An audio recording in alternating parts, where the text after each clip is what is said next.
Hello students, welcome to science institute. तो मैंने आपको कल एक न्यूमेरिकल दिया था, सोल्व करते भाई आज उसको। क्या था भाई न्यूमेरिकल? आपको गिवन क्या क्या किया गया था, पहले तो गिवन लिखो। मैंने बता रहा ना आप लोगों को, किसी भी न्यूमेरिकल को करने से पहले आपको सबसे पहले गिवन लिखना है। तो गिवन लिखो भाई, क्या क्या गिवन किया गया है। आपको दिया गया था 3.58 ग्राम NaCl को 120 ml विलियन में 77 डिग्री सेल्सियस टेम्परेचर पर घोला गया है। मतलब आपको विले का भार कितना दिया गया है? 3.58 ग्राम दिया गया है, ठीक। और विले में क्या दिया है? NaCl दिया है, NaCl दिया है। तो ठीक है, एम लगेगा तो निकाल लेंगे बाद में। हमें क्या चाहिए? परासरण दाब चाहिए। देखो पहले करना क्या है, पहले मैं आपको प्रोसीजर समझा देता हूँ गिवन लिख के। और क्या किया है? आयतन दिया है। आयतन कितना दिया है भाई? 120 ml दिया है। ये लो भाई, 120 ml को कन्वर्ट कर लेंगे इसको, जिसमें भी कन्वर्ट करना होगा। ताप कितना दिया है? 77। ये टी बराबर 77, इसको तो कन्वर्ट करना ही पड़ेगा, मैं उसको तो कर ही लेते हैं। 77 को कन्वर्ट करोगे आप 27, तो कितना हो गया? 350 केल्विन होगा। देख लो भाई ध्यान से। हाँ, 350 केल्विन ही होगा भाई, ठीक है। इतना दिया है आपको। अब बोला गया है यदि विलयन का परासरण दाब 2000 सेंटीमीटर हो तो नमक की वियोजन की मात्रा ज्ञात करो। आपको अल्फा कैलकुलेट करनी है। देखो क्या क्या करना है। आपको अल्फा चाहिए। अल्फा मैंने कल निकालना चाहिए, कैसे सिखाया था? वांट ऑफ कोफिशिएंट से। बताओ नमक का तो मैंने स्पेशल में करवाया था आपको, क्या था? I-1। अल्फा चाहिए तो हमें आई लाना पड़ेगा। और आई कैसे चाहिए? हमें एक तो ऑब्जर्व चाहिए और नीचे की तरफ क्या चाहिए होगा? थ्योरेटिकल चाहिए होगा। ऑब्जर्व तो हमें गिवन क्या है, उसको डिप्रेशन कितना किया है भाई? पाई ओ कितना किया है हमें गिवन? 2000 सेंटीमीटर। तो ये तो गिवन कर दिया, ये हमें कैलकुलेट करना है। मैंने इसको कैलकुलेट करने का तरीका बताया था कि जो फॉर्मूला वैल्यू देगा ऑस्मोटिक प्रेशर की, वो हमेशा कौन सी वैल्यू देगा? कैलकुलेटेड वैल्यू देगा या थ्योरेटिकल वैल्यू देगा, सैद्धांतिक मान देगा। तो सैद्धांतिक मान के लिए हमें क्या लगाना पड़ेगा? पाई वी बराबर NRT लगाना पड़ेगा। यहां से लगाते हैं भाई।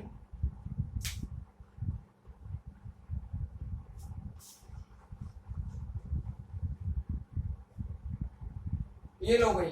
अब हमें देखो NaCl के मोलर द्रव्यमान की भी जरूरत पड़ेगी। बताओ NaCl का मोलर द्रव्यमान कितना होता है?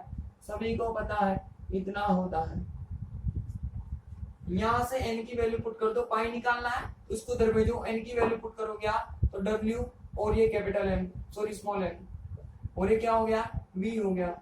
यहां से वैल्यू निकाल दो भाई, ये हो गया 3.58। R की वैल्यू पुट कर देंगे। पहले हम देखेंगे कि हमें वैल्यू किस में चाहिए। इसके बाद में ये इधर की तरफ इतना हो गया। अब देखो भाई, ये ml में है, या तो R को, ये ऑस्मोटिक प्रेशर है ना, इसको लीटर में कन्वर्ट कर दो। आप लीटर में कन्वर्ट कर दो तो फिर इसको भी किसमें करना? सॉरी, ये ऑस्मोटिक प्रेशर है तो किसको इसमें कन्वर्ट कर दो आप? ATM में। अगर आप इस आंसर को ATM में लेकर आते हो तो आप इस पाई जीरो को भी किसमें कन्वर्ट करना पड़ेगा? ATM में कन्वर्ट करना पड़ेगा। कर लेंगे हम। तो हम किसमें कन्वर्ट करना चाहेंगे? ATM में कन्वर्ट करना चाहेंगे, या किसी और में कर लेना। मैं ATM में कर रहा हूँ भाई, तो ATM के करस्पॉन्डिंग में R की वैल्यू पुट करूंगा भाई। तो ATM में R की वैल्यू कितनी होती है? 0.00821।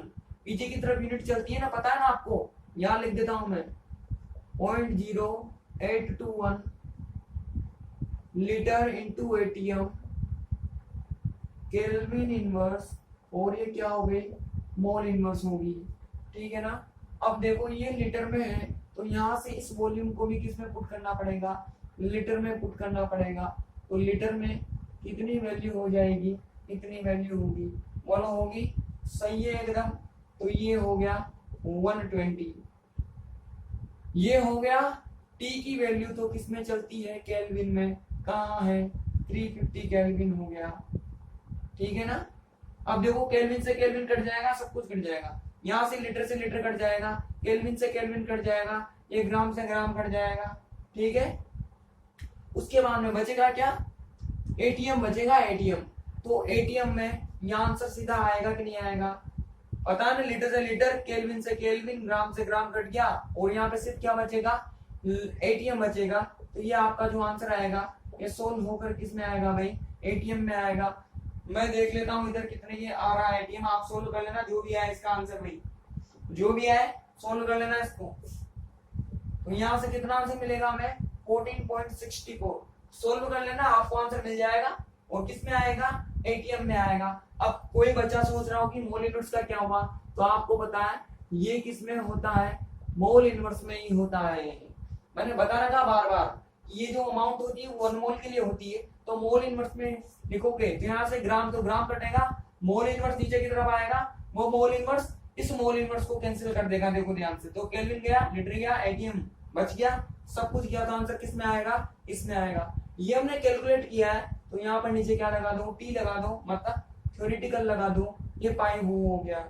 अब यहाँ से क्या क्या क्या कैलकुलेट कर लो, आई कैलकुलेट कर लो, फॉर्मूला लगाने की जरूरत है क्या, लिख देते हैं एक बार, ऑब्जर्व ऑस्मोटिक प्रेशर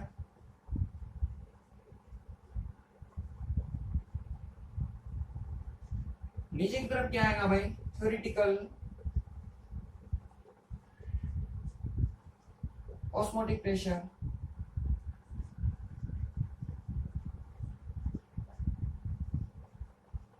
मतलब ये हो जाएगा प्रायोगिक, ये हो जाएगा सैद्धांतिक। वैल्यू पुट कर दो, तो मतलब क्या क्या करना है, पाई ओ अपॉन पाई टी करना है आपको। अब देखो ये एटीएम में है, तो उसको भी किस में कन्वर्ट करना पड़ेगा, एटीएम में कन्वर्ट करना पड़ेगा। यही लॉजिक चीज थी, तो मैंने सारा कल ही समझा दिया था आप लोगों को। अब देखो सेंटीमीटर को एटीएम में कैसे ले जाना है, हमें एटीएम में कन्वर्ट करना है। आपको पता है किसी भी दाब को कैलकुलेट करने के लिए पारे की स्केल का उपयोग करते हैं, एचजी स्केल का उपयोग करते हैं, और उस एचजी स्केल पर एक एटीएम बराबर होता है 76 सेंटीमीटर। फर्स्ट ईयर में आप लोगों को पढ़ाया होगा, बताया होगा, वहां पर जब आपके सामने एटीएम को इंट्रोड्यूस किया होगा, इससे परिचित करा गया होगा, तो वहां पे बताया गया होगा कि 1 एटीएम बराबर होता है 76 सेंटीमीटर, किसके स्केल पर, एचजी के स्केल पर। तो एक एटीएम में इतना, अब कितना सेंटीमीटर गिवन है, 2000 सेंटीमीटर गिवन है। तो एटीएम में कन्वर्ट करने के लिए 16 अपॉन में कितने का डिवाइड कर दोगे, 76 का, तो टोटल आंसर किसमें चला जाएगा, एटीएम में चला जाएगा। आई बात समझ में, किस में आ रहा है मैं देख लेता हूँ बुक के अंदर, क्योंकि यहाँ पे सोल्व करने का टाइम तो नहीं, देखो बहुत सारे क्वेश्चन कराने हैं मेरे को आज, इससे सोल्व करने का टाइम नहीं है, इसमें भी सोल्व नहीं हो रहा, मैं भी सोल्व नहीं कर रहा। सीधा आंसर किस में आएगा भैया, एटीएम में आएगा, कर लेना। सोल्व करने का काम आप लोगों का होता है, मेरा नहीं सोल्व करने का काम, मेरा सिर्फ बताने का काम है। आगे करो, वैल्यू पुट करो भाई इसके अंदर, इधर की तरफ करते हैं। देखो भाई ये आई, ये हो गया कितना 2000, ये अपॉन में है, तो कहां की तरफ आ जाएगा, नीचे की तरफ। ये सोल्व होके कितना निकाला, 14.64 निकाला है हमने। आ गई बात समझ में, इसको सोल्व कर लोगे तो आपको कोई ना कोई आंसर मिलेगा। अब देखो ऊपर भी एटीएम, नीचे भी एटीएम, तो एटीएम से एटीएम कैंसिल हो जाएगा, तो कोई यूनिट नहीं आएगी आपके पास, और यहाँ से आएगा मान सोल्व होकर मिलेगा आपको कितना मिलेगा भाई, यहाँ से आएगा मान सोल्व होकर आपको मिलेगा, कोई बात नहीं, गिवन ही नहीं कर रहा था, सोल्व करना पड़ेगा भाई इसको, ठीक है ना, सोल्व करेंगे भी, आगे देखते हैं। अब हमें पता है, अभी भी मैंने बताया अल्फा बराबर क्या होता है, I-1 होता है, ठीक है ना। यहां से अल्फा कैलकुलेट करना है, तो आई की वैल्यू पुट कर दो 2000, और ये 76, और ये 14.64, ठीक। और पीछे की तरफ -1, इसको सोल्व करना, 1 को माइनस करना, यहाँ से आपको क्या मिलेगा, अल्फा मिलेगा, और वो अल्फा कितना मिलेगा आपको, मैं सीधा लिख देता हूं, ठीक है ना, कितना मिलेगा भाई, इतना मिलेगा, इतना। यहां से जो आंसर आएगा ना वो ऐसा आएगा 0.79 समथिंग आंसर आएगा, जिसमें तो 1 माइनस कर दोगे तो आपको सिर्फ पीछे की वैल्यू मिलेगी, इतना मान मिलेगा।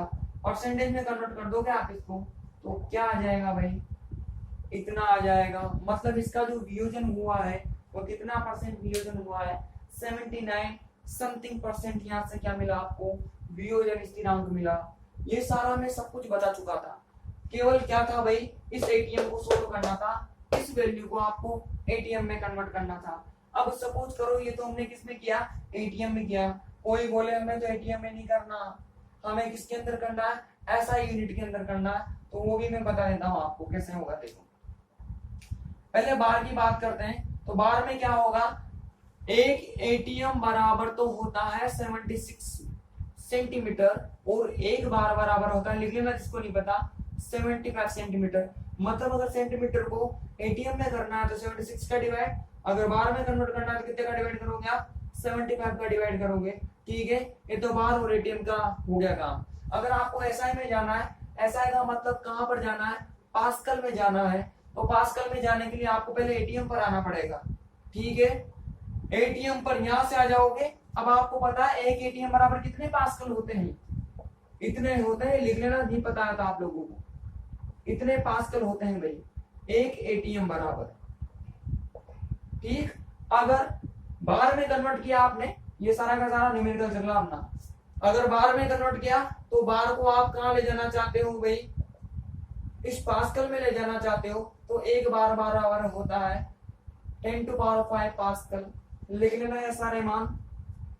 अब देखो ये तो किसमें हो गया, हो जाएगा आपके पास्कल में हो जाएगा, इसको आपको पास्कल में कन्वर्ट करने के लिए क्या करना पड़ेगा, इस आर की यूनिट को पुट करना पड़ेगा किसके अंदर, ऐसा यूनिट में, और ऐसा यूनिट में कितना होता है 1.314 joule kelvin inverse mole inverse. अगर वो आप वैल्यू पुट करोगे तो यहां से जो आपको पाई मिलेगा वो किसके अंदर मिलेगा भाई, वो मिलेगा आपको ऐसा यूनिट में मिलेगा, मतलब पास्कल में मिलेगा। तो यहां से भी आपको पाई पास्कल में आएगा, यहां से आपने पाई को पास्कल में कर लिया, पास्कल से पास्कल तो वापस कैंसिल, आई आ जाएगा, यहाँ पर वैल्यू पुट कर दोगे तो भी आपको आंसर उतना ही मिलेगा। मैंने हर तरह की यूनिट के अकॉर्डिंग आपको इसको सोल्व करना सिखा दिया, कन्वर्जन सिखा दिया। ये जानकारी आपको होनी चाहिए थी, नहीं है कोई बात नहीं, आप लिख लीजिए। एटीएम में क्या होता है, बार में क्या होता है, पास्कल में कन्वर्ट करेंगे तो क्या होगा, ये तो मैंने कल समझा दिया था। फटाफट से स्क्रीनशॉट ले और अगला न्यूमेरिकल लिखो, इनको सोल्व कर देना ना भाई। 2-3 न्यूमेरिकल कराऊंगा मैं आज, इससे मैं सोल्व नहीं करा रहा, जल्दी करो।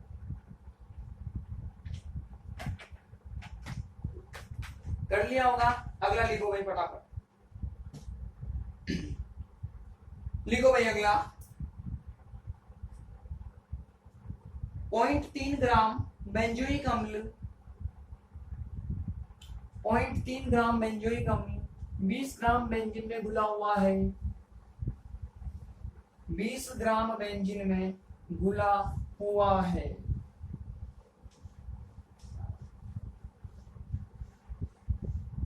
बीस ग्राम बेंजीन में घुला हुआ है।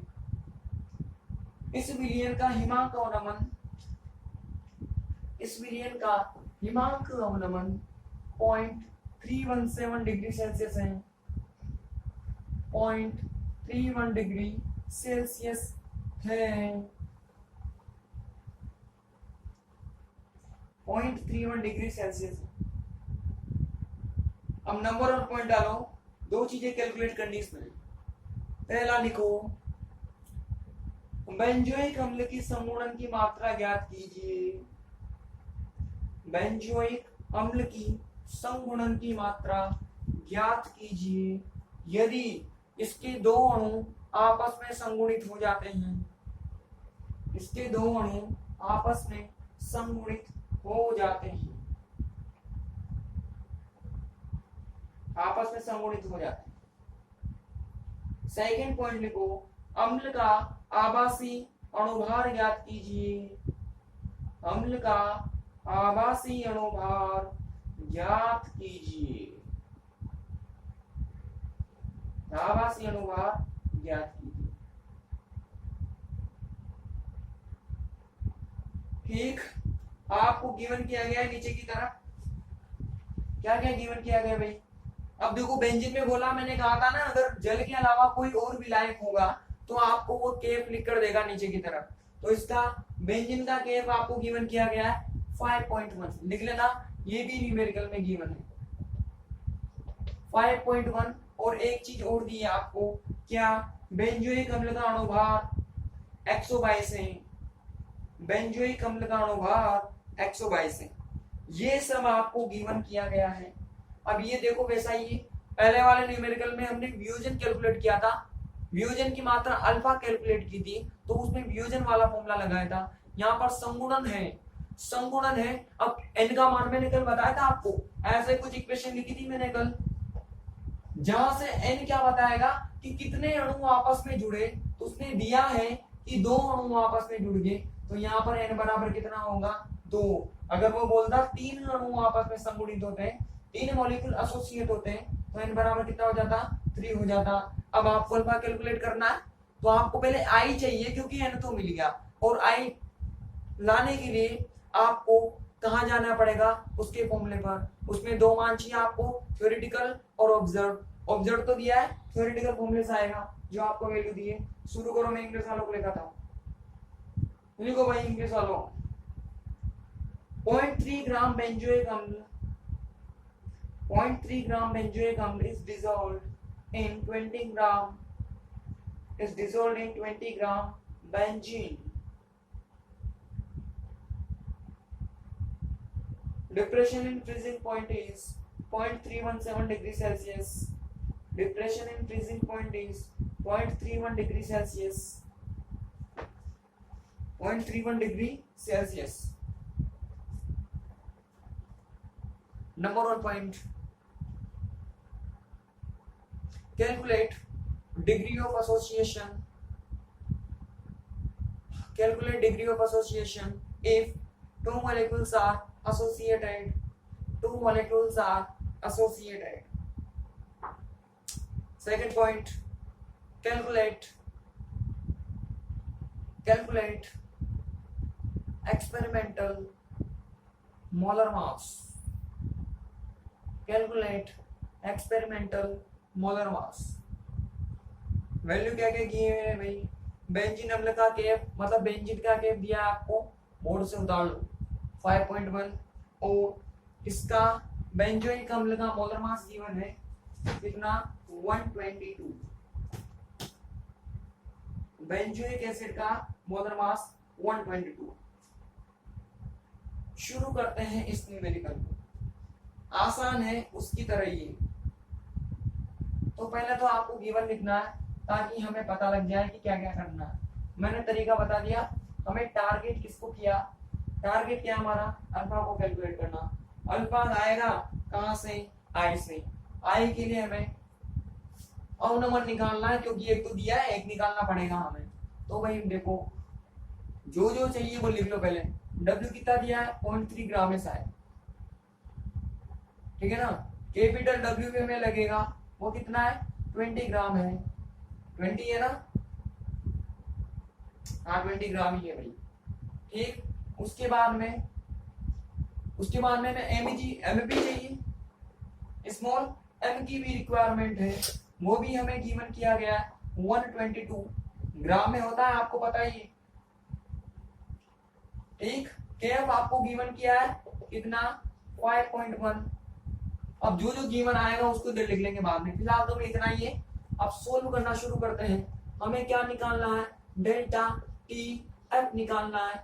आगे की तरफ क्या लिखा दो, थ्योरेटिकल निकालना है हमें।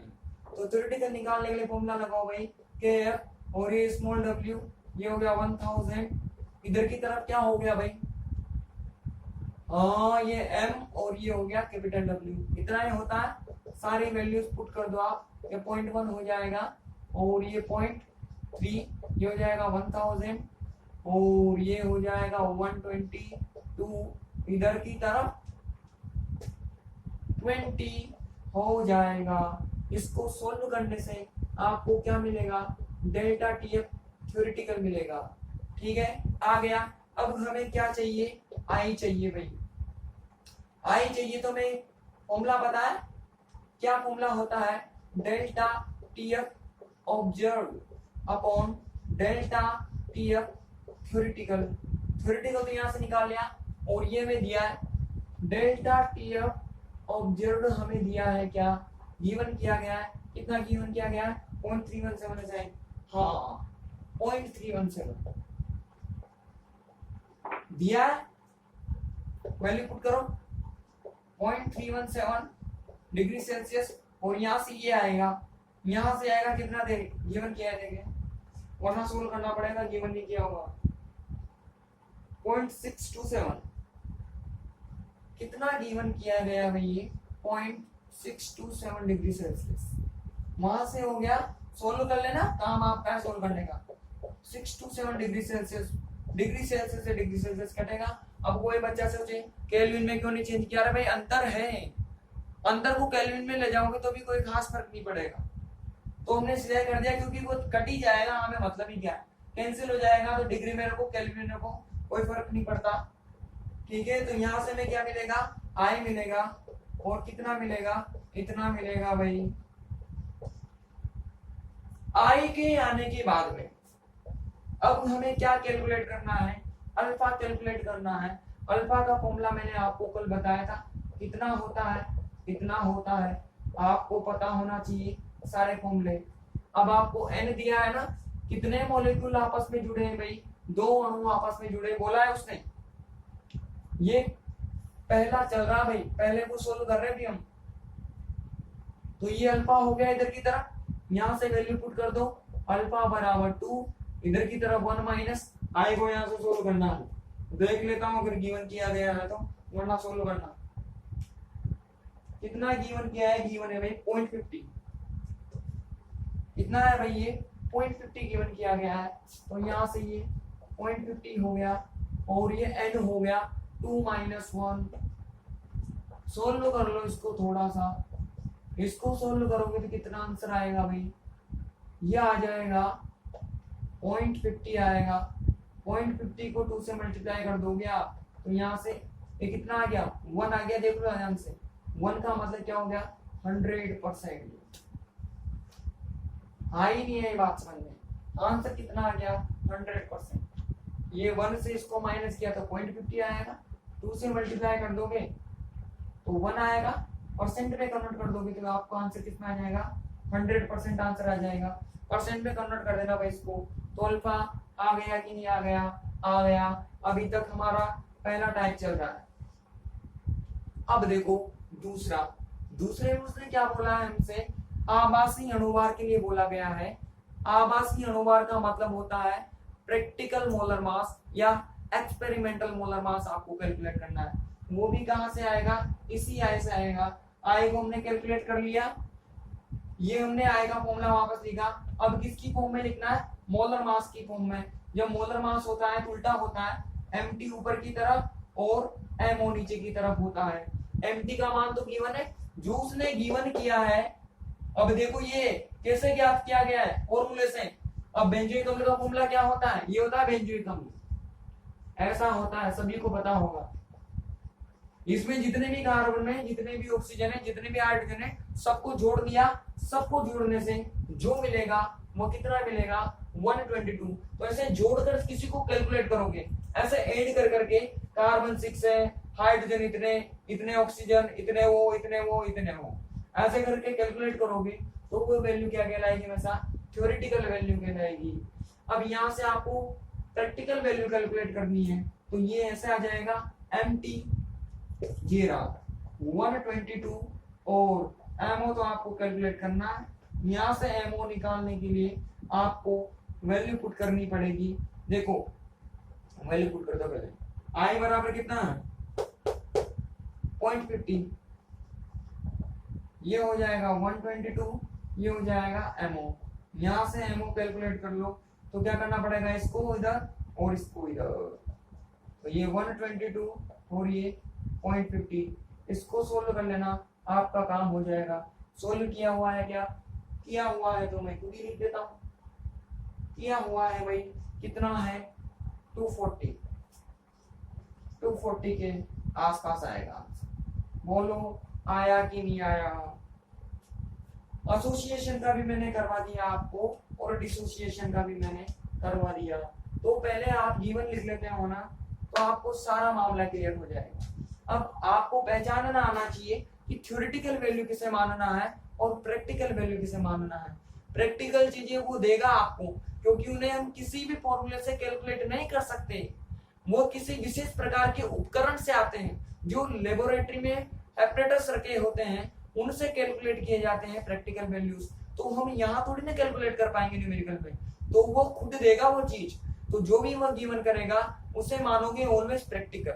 जो आप फॉर्मूले से कैलकुलेट करके निकालोगे वो क्या हो जाएगा, थ्योरेटिकल। अब कोई बच्चा ये मत सोचना कि ये भी तो उसने दिया था, ये भी दिया था उसने, तो क्या मान लो आप इसे, प्रैक्टिकल मान लो। तो ये प्रैक्टिकल नहीं है, ये कैलकुलेट करके निकाला गया। वो नहीं भी देता ना तो भी निकाल लेते हैं हम, क्योंकि हमें बेंजोइक अम्ल का फॉर्मूला पता है भाई, ये फॉर्मूला होता है। आपको पता है इसमें 6 कार्बन, सॉरी 7 कार्बन है, तो 7 कार्बन का जोड़ दिया 12 12 12 करके। उसके बाद में टोटल हाइड्रोजन कितने हैं इसमें, ये होता है 7। तो कार्बन है, हाइड्रोजन कितने, यहाँ तो 5 हो गए, एक वहां हो गया, तो 6 यहाँ पर हो गए, और 2 क्या हो गए इसके अंदर, ऑक्सीजन हो गए। इन्हें सबका ऐड कर लोगे ना आप, इसका 12 रखोगे, इसका 1 रखोगे, इसका 16 रखोगे, तो सबका ऐड कर लोगे, तो आपको कितना आंसर मिलेगा, 122। अब ये कैसे कैलकुलेट किया, ऐड कर करके फॉर्मूले में मान रख रख के फॉर्मूले से मान किया है। तो ये भी क्या होगा, थ्योरेटिकली होगा। वो नहीं भी देता ना तो भी हम कर लेते हैं, तो इसको भी क्या मान कर चलोगे, थ्योरेटिकल। तो इसको प्रैक्टिकल मत समझ लेना, प्रैक्टिकल कहां से आएगा, यहां से आएगा। मैंने सारा समझा दिया। देखो आपको एक भी चीज इसमें ऐसी नहीं बची जो कि है ना अनक्लियर रह जाए, तो आपको सब समझ में आ जाना चाहिए। फटाफट से इसको कॉपी पेस्ट कर लो भाई, जल्दी कर लो। और भी नहीं, न्यूमेरिकल और करा देता हूं मैं।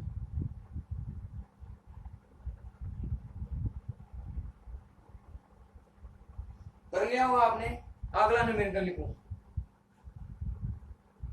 लिखो भाई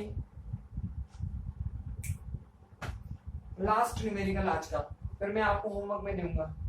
हाँ होमवर्क दूंगा फिर मैं आपको। लिखो भाई potassium ferrocyanide, potassium ferrocyanide formula तो जानते हो आप, सेकेंड ईयर में खूब पढ़े हैं, फिर भी मैं लिख देता हूं, अगर कोई नहीं जानता हो तो लिख लेना। ये भी गिवन किया है आपको, गिवन किया है ना, इस वजह से मैं लिख रहा हूं। पोटेशियम फेरोसाइनाइड ये फॉर्मूला गिवन किया है, K4Fe(CN6)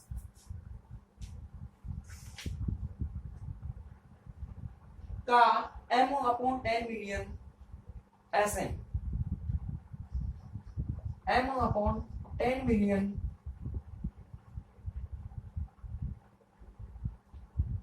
290 केल्विन पर 46% वियोजित होता है, 46% वियोजित होता है।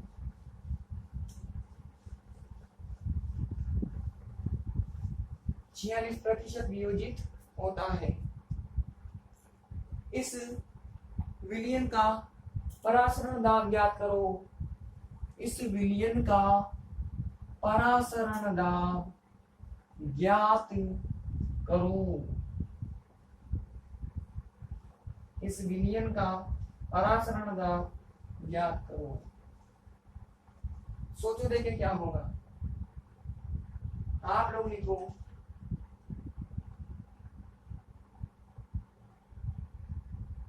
M/10 solution of M/10 solution of potassium ferrocyanide, formula लिखा था मैंने बोर्ड पे, लिख लेना उसको।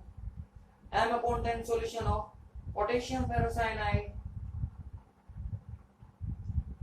is dissociated 46% is dissociated 46% at 290 Kelvin temperature at 290 Kelvin temperature 290 Kelvin temperature. Calculate osmotic pressure of solution. Calculate osmotic pressure of solution. Osmotic pressure of solution.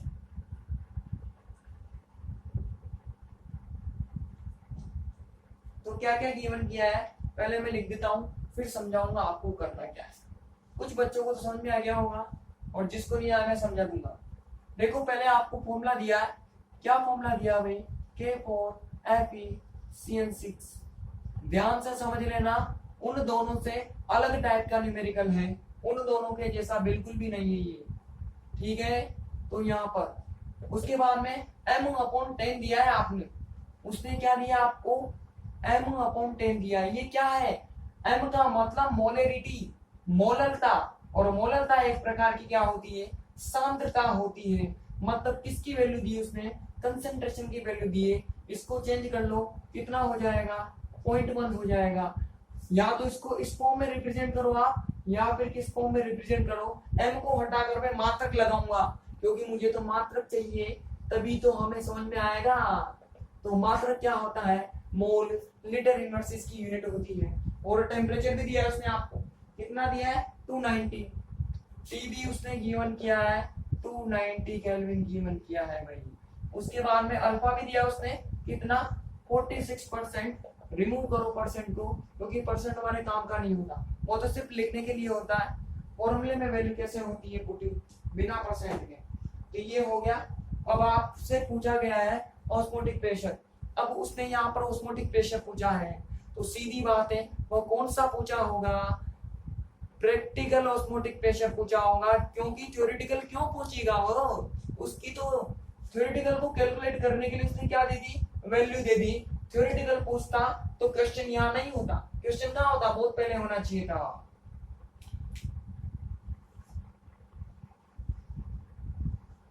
या फिर और भी ज्यादा कंफ्यूजन होना आपको कि ऑस्मोटिक प्रेशर कौन सा वाला पूछा है आपने, उसने थ्योरेटिकल वाला पूछा है या प्रैक्टिकल वाला पूछा है, तो आप एक्स्ट्रा वैल्यूज पर ध्यान देना। अगर सपोज करो वो ये वैल्यू नहीं देता, आई बात समझ में, अगर वह इस अल्फा का मान नहीं देता तो फिर आप क्या निकालते, वही थ्योरेटिकल प्रेशर निकालते, क्योंकि उसकी वैल्यू जिसने गिवन की गई है तो वो निकालने से आपका काम हो जाता। लेकिन बगल में उसने क्या दे दिया, अल्फा दे दिया, अल्फा दे दिया, तो मतलब यहाँ पर कुछ वैसा नहीं है जैसा आप सोच रहे हो। अल्फा का मीनिंग है पहले आपको यहाँ से आई मिलेगा, फिर आई से थ्योरेटिकल दृश्य मिल जाएगा, फिर आई क्या बताएगा, ऑब्जर्व्ड और थ्योरेटिकल रिलेशन बताएगा। मतलब वो क्या पूछना चाहता है आपसे, प्रैक्टिकल वाला पूछना चाहता है। अल्फा गिवन करे ना तो समझ जाना ऑस्मोटिक प्रेशर कौन सा वाला पूछना चाहता है, वो प्रैक्टिकल वाला। शुरू करते हैं भाई, पहले तो हम थ्योरेटिकल को निकाल लेते हैं, क्योंकि उसकी तो हमें जरूरत पड़ेगी ही पड़ेगी। तो आपको पता है फॉर्मूला क्या होता है, इधर लिख देता हूं मैं, बार बार लिखना पड़ता है, आपको पता ही नहीं होता ना, क्योंकि ये देखो N/V क्या होता है, C होता है, तो मैं इसको CRT भी लिख सकता हूँ। ये मैंने सीधा क्या लिख दिया, CRT, क्योंकि मुझे कंसंट्रेशन गिवन की गई थी। कंसंट्रेशन है ये 0.1 मोल लीटर इनवर्स में है, लीटर इनवर्स में है, तो यहाँ से जो R का मान है उसको भी किस में पुट कर लो आप, लीटर इनवर्स में पुट कर लो, लीटर में पुट कर लो, आइडियम लीटर में। ये तो 90 हो जाएगा, केल्विन से केल्विन कटेगा, तो फाइनल जो आंसर मिलेगा आपको वो यहाँ से किस में आएगा, ATM में आएगा। सोल्व कर लेना इसको जितना भी आए,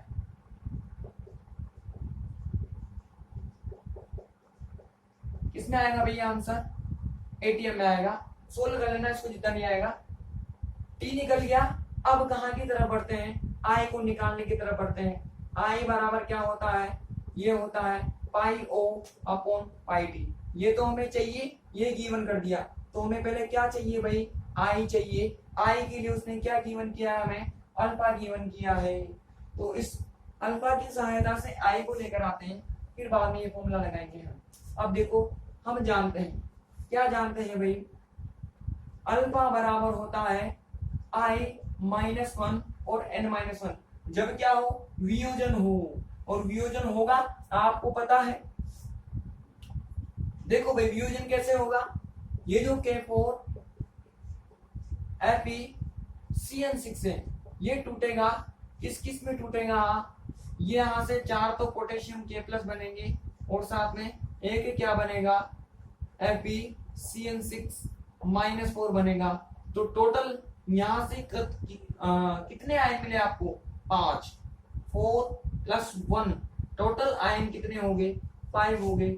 अब लगाओ फॉर्मूला I-1 और इधर की तरफ N-1, N की वैल्यू पता लगी, अल्फा वहां से पता है, वैल्यू पुट कर दो, ये हो जाएगा I-1 और ये कितना हो जाएगा, 4 हो जाएगा। सोल्व कर दो, 4 × 46 और ये I-1, यहां से I की वैल्यू निकालोगे आप तो इसको इधर ट्रांसफर करना पड़ेगा, तो ये 1 + 4 × 46 हो जाएगा। यहां से आपको क्या मिलेगा, I मिलेगा।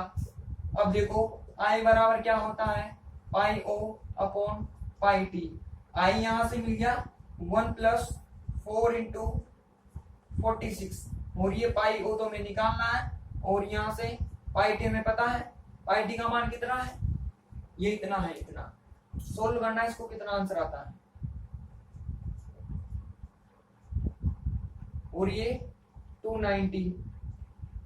ठीक है भाई, पाइयों को रोक लो, बाकी सबको भेज दो। तो देखो 1 + 4 × 46 मल्टीप्लाई इतना 0.1 ×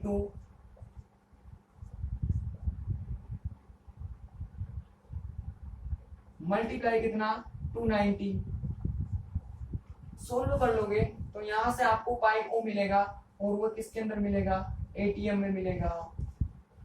आई की न्यायी बात समझ में, आई की न्यायी बात समझ में गई। तो सिंपली हमें कुछ नहीं करना, जो जो गिवन लिखा है उसके बेसिस पर हमें वैल्यू पुट करनी है, फिर सोचना है क्या क्या करना है। टारगेट को पहले पकड़ो कि हमारा टारगेट क्या है, उसके लिए क्या करना है, तो मैं क्या क्या वैल्यूज तो गिवन की गई है और कौन कौन सी वैल्यू गिवन नहीं की गई है। देखो इस तरह से आप सोल्व कर लोगे।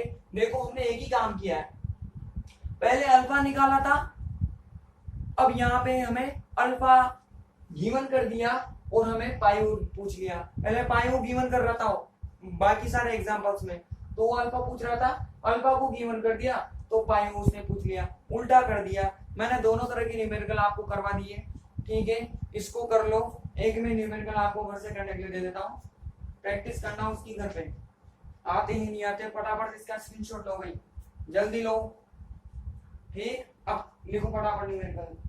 77 डिग्री सेल्सियस पर 3.58 ग्राम सोडियम क्लोराइड। देखो सोडियम क्लोराइड है, सिंपल सा न्यूमेरिकल होगा क्योंकि दो ही तो आयन बनेंगे उसमें, क्या बनेगा उसमें, सोडियम क्लोराइड। 77 डिग्री सेल्सियस पर 3.58 ग्राम सोडियम क्लोराइड को 120 ग्राम जल में घोला गया है। 120 ग्राम जल में, या विलियन कर लो इसको, कंफ्यूजन नहीं होगा आपको।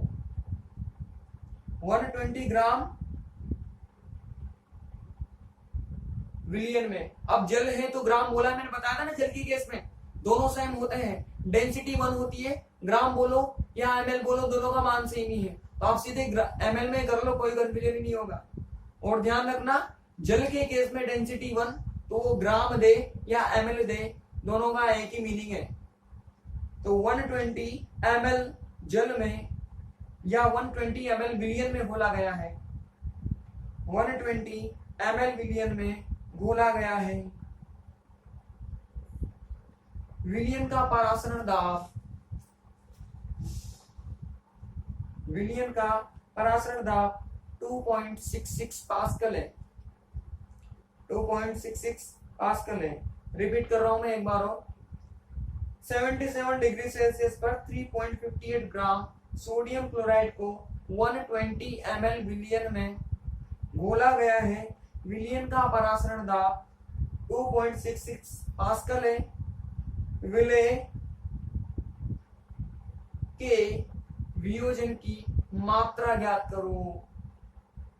विलय के वियोजन की मात्रा ज्ञात करो। ठीक है, और उसने इस न्यूमेरिकल में बगल में आर का मान दिया है भाई, और आर का मान कितना दिया है उसने, इतना मान दिया है। ये न्यूमेरिकल में गिवन किया गया है, मैं अपनी तरफ से नहीं लिख रहा हूं। आर का मान इतना दिया गया है न्यूमेरिकल में आपको। इंग्लिश वाले बच्चे भी लिख लो फटाफट। 3.58 gram of sodium chloride 3.58 gram of sodium chloride is dissolved in 120 ml of solution. 120 ml of solution at 77 degrees Celsius temperature. At 77 degree Celsius temperature. Osmotic pressure of solution is 2.66 Pascal. Osmotic pressure of solution is 2.66 Pascal.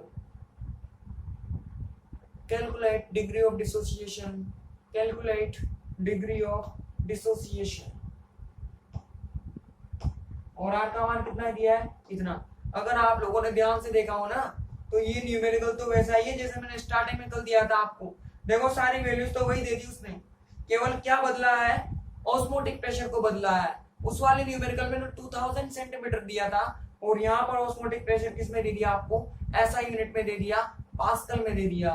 तो वैसा ही अब तो आपको 76 का divide भी नहीं करना, सीधा क्या करना है, पास्कल में। और मैंने सारा तरीका बता दिया था आपको कि यहाँ से इस वाले फॉर्मूले से पास्कल में कैसा आएगा, यूनिट भी किसमें पुट करोगे आप, इसमें। और आर का मान भी दे दिया उसने, देखो कितना आसान काम कर दिया कि आर भी आप ऐसे पुट करोगे जूल में, तो जो पाई आएगा वो भी किस में आएगा, पास्कल में आएगा। ठीक है ना, तो बिल्कुल सीधा न्यूमेरिकल है, मैंने करवा दिया ऐसा, बस उसने वैल्यू चेंज कर दी बस ऑस्मोटिक प्रेशर की, और कुछ नहीं किया। तो आपको ये न्यूमेरिकल आ जाना चाहिए, मुझे आंसर कमेंट करना है। इसी तरह के न्यूमेरिकल आपको एग्जाम में मिलेंगे भाई, इससे बाहर नहीं आएगा। अल्फा पूछेगा, आई याद करना है, ऐसे करना है, वैसे करना है, बस दिमाग लगाना है और कुछ नहीं है। तो इसी के साथ आपका ये सॉल्यूशन खत्म हुआ मेरी तरफ से। इसमें कुछ नहीं बचा, कुछ नहीं का मतलब कुछ भी नहीं बचा, सब कुछ करवा चुका हूं मैं आपको, एक एक टॉपिक, एक एक न्यूमेरिकल, एक एक सब कुछ। और मैंने कहा है बार बार, जितने भी न्यूमेरिकल है सब पर न्यूमेरिकल पॉसिबल है, आपको बस वैल्यू पहचाननी है, पुट करनी है, सोल्व करना है, और आपका काम हो जाएगा। तो सॉल्यूशन खत्म हुआ। ये जो यूनिट नंबर 5 है, इसके हमारे 2 पार्ट हैं, एक पार्ट खत्म हुआ है सॉल्यूशन। अभी कल से हम पढ़ेंगे यूनिट नंबर 5 का सेकंड पार्ट। तो कल का लेक्चर बड़ा इंपॉर्टेंट है, सारा का सारा बेसिक है, मिस मत करना। अगला पार्ट शुरू करेंगे कल, तो कल मिलते हैं भाई।